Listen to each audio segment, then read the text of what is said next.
सर्दियों के मौसम को चालू हुए हुए 2 महीना हो चुका है और ये वीडियो शायद मैं बहुत लेट डाल रहा हूँ, बट ये नॉलेज है आप स्टिल यूज़ कर सकते हो अभी 2 महीने के लिए या फिर अगले साल यूज़ करना।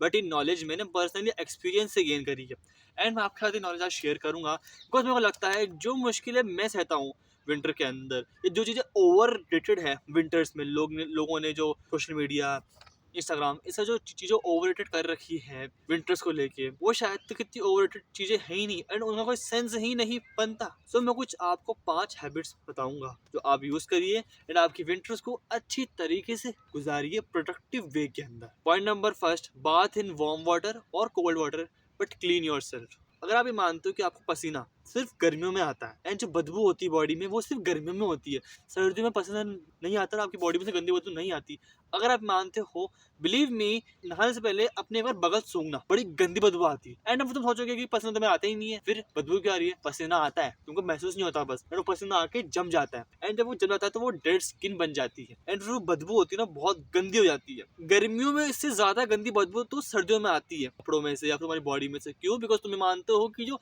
सर्दियों में जो पसीना आता है वो अच्छा होता है, और जो गर्मी में पसीना आता है वो बेकार होता है, तो हमको गर्मी में ज्यादा नहाना चाहिए, सर्दियों में नहाना ही नहीं चाहिए। और इससे ज्यादा ओवररेटेड चीज ये है कोल्ड बाथ। अगर तुम्हारे घर में हार्ड वाटर आता है एंड अगर तुम फिर भी कोल्ड बाथ लोगे, तुम्हारी बॉडी तो क्लीन होने से रही, क्लीन होगी नहीं बॉडी तुम्हारी। क्यों क्लीन होगी? पहली बात तो वाटर हार्ड है, तो वो सोप में से बबल्स बनेंगे ही नहीं, झाग बनेगा ही नहीं, तो तुम्हारी बॉडी साफ कैसे होगी? इसका उपाय क्या है? या तो सॉफ्ट वाटर यूज करो या यूज करो वार्म वाटर। तुम सिंपल सा हार्ड वाटर को गर्म कर दोगे तो वो भी सॉफ्ट वाटर की तरह ही काम आएगा। तुमको नहाना है, गर्म पानी से नहाओ, ठंडे पानी से नहाओ, बट एटलीस्ट नहाओ। हाँ, मैं मानता हूँ कि एक रिसर्च है जिसके हिसाब से आपको सर्दियों में डेली नहीं नहाना चाहिए, तब मत नहाओ, संडे को मत नहाओ, एक दिन मत नहाओ। नहा रहे तुम तो पूरे महीने ही नहीं नहा रहे, कोई सेंस की बात नहीं है। जब तुम नहा लोगे विंटर्स के अंदर, दिन में 1 बजे नहाओ, सनबाथ लेके नहाओ, गर्म पानी से नहाओ, उबलते उबलते पानी से नहाओ, बट नहाओ। नहाओगे तुम्हारी बॉडी क्लीन होगी एंड तुमको अंदर से भी अच्छा फील होगा।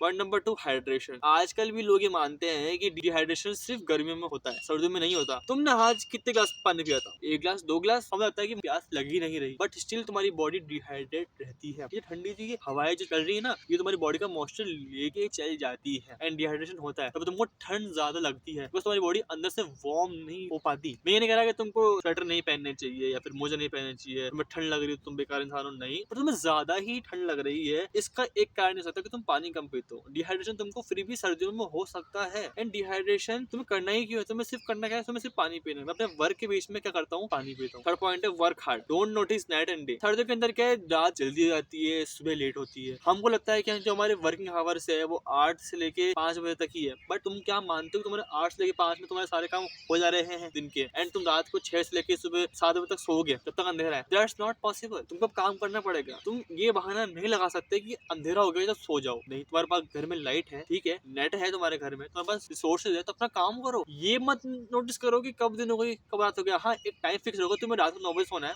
9 बजे, 8:30 बजे, 10 बजे सो जाओ। सुबह 5 बजे उठना है, 5 बजे, 6 बजे उठ जाओ, दिक्कत की बात नहीं है। बट ये मत सोचो कि ठंड हो रही है तो मैं अपना काम को रोक दूं क्योंकि यार अंधेरा सा हो गया, काम को रोक देना चाहिए। मैं कभी नहीं सोचता ये। मैं सुबह 7:30 बजे काम करने बैठता हूँ, दिन के 12-1 बजे उठता हूँ, काम करके, पढ़ाई करके, एंड फिर नहाता हूँ, फिर अपना और काम करने लग जाता हूँ, क्योंकि मैं नोटिस नहीं करता टाइम क्या है। मैं सिर्फ देखता हूँ कि धूप आ रही है, काम हो चुका है, नहा लो, खाना खा लो, ऑफिस का काम करने बैठ जाओ। That's all I do. And अगर मैं कैसा इंसान होता तो सुबह 8 बजे उठता, 9 बजे उठता, लिटरली मैं रात को 12 बजे तक काम करता, पर मैं सुबह 5 बजे उठता हूँ। मेरे खुद एक पर्सनल रीजन है सुबह 5 बजे उठने के। बट अगर तुम ये मानते हो कि सर्दी आ रही है, 5 बजे अंधेरा हो गया तो मैं सो जाऊँ, मैं आलस करता हूँ, फोन चलाता हूँ, तुम फोन चलाएंगे तुम्हारे अंदर एनर्जी कहाँ से आ रही है? जब तुम फोन चला सकते हो तो तुम काम भी कर सकते हो। तुम किसी रैंडम लड़की से इंस्टाग्राम पे चैटिंग कर सकते हो तो तुम काम भी कर सकते हो, तुम पढ़ भी सकते हो उस टाइम पे। क्यों नहीं पढ़ सकते? तो बताओ मुझे, तुम कर सकते हो ना। यू कैन डू एवरीथिंग, बस you just have to put your effort in that. Point number 4, groom if you are in home. देखो, बहुत सारे स्कूल के बच्चे और कॉलेज के बच्चे, मैं खुद कॉलेज में हूँ, अभी मेरे कॉलेज की छुट्टियां चल रही है बिकॉज एग्जाम आने वाले हमारे, तो कभी कभी मेरे माइंड में ख्याल आता है कि ग्रूमिंग करनी क्यों है? ये दाढ़ी को मुझे काटना है क्यों? मुझे अपने हेयर्स को काटना है क्यों? अपने नेल्स को काटना है क्यों? मुझे इसे ग्रूमर के रहना है क्यों? क्यों नहीं मैं खुद की ग्रूमिंग करूँ? मुझे भी अच्छा दिखने का हक है, मुझे अधिक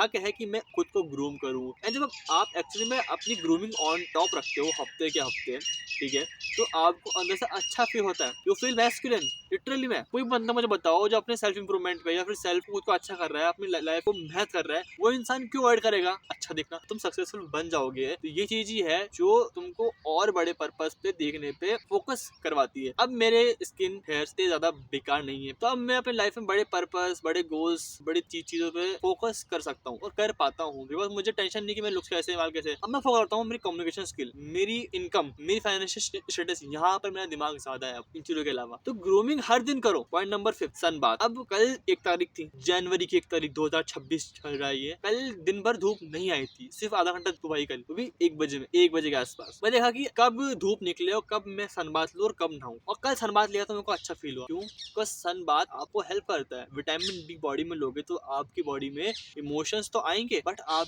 उनसे ज्यादा लड़ पाओगे। ये डिप्रेस लोग, ये नॉस्टैल्जिक लोग जिंदा क्यों है आज? बिकॉज ये क्या करते हैं, अपनी बॉडी में इमोशन से लड़ने की कैपेसिटी ये बहुत लो रखते हैं। तुमको लो नहीं, तुमको हाई रखनी है। इमोशंस हर जगह से आएंगे वर्ल्ड लाइफ पे, तो तुम्हारा वर्क कोई भी नहीं करेगा। तो सन बाथ लोगे तुम्हारी बॉडी में विटामिन डी बढ़ेगा एंड तुम उससे डिप्रेस कम होंगे, तुम्हारा मूड अच्छा होगा, तुम्हारी सर्कैडियन क्लॉक अच्छी होगी, तुम्हारी लाइफ अच्छी हो जाएगी, तुम्हारी नींद अच्छी होगी। तो सन बाथ को लो। और सन बाथ लेने में कोई शर्म नहीं है। मैं तो अपनी टी शर्ट खोल के कमर पे सन बाथ लेता हूँ, आराम से धूप में जाओ, धूप सेको, मजे करो, ठीक है। लाइफ के सबसे हसीन पल होते हैं मेरे वो, धूप सेकना सबसे हसीन पल है मेरे।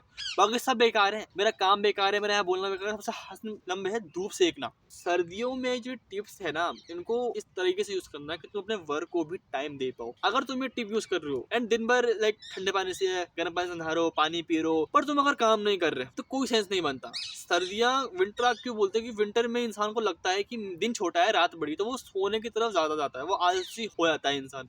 बट तुमको काम करना है, तुमको लगे रहना है अपने लाइफ के अंदर। Because think about your parents, think about your life, just think about your life. कितनी सी लाइफ है, अगर ये पेड़ मेरे पे गिर गया ना, मैं तो यहाँ की यहाँ ही मर जाऊंगा। अभी मैं किसको बोलूंगा कि मुझे बचाओ, यहाँ कोई है नहीं आसपास, है तो बहुत दूर दूर लोग घूम रहे हैं यहाँ पर। फिर लाइफ बहुत छोटी है, काम करते रहो, कुछ भी हो, कुछ भी, जस्ट कुछ भी हो, just think about one thing. ये तो हो गया, अब आगे की क्या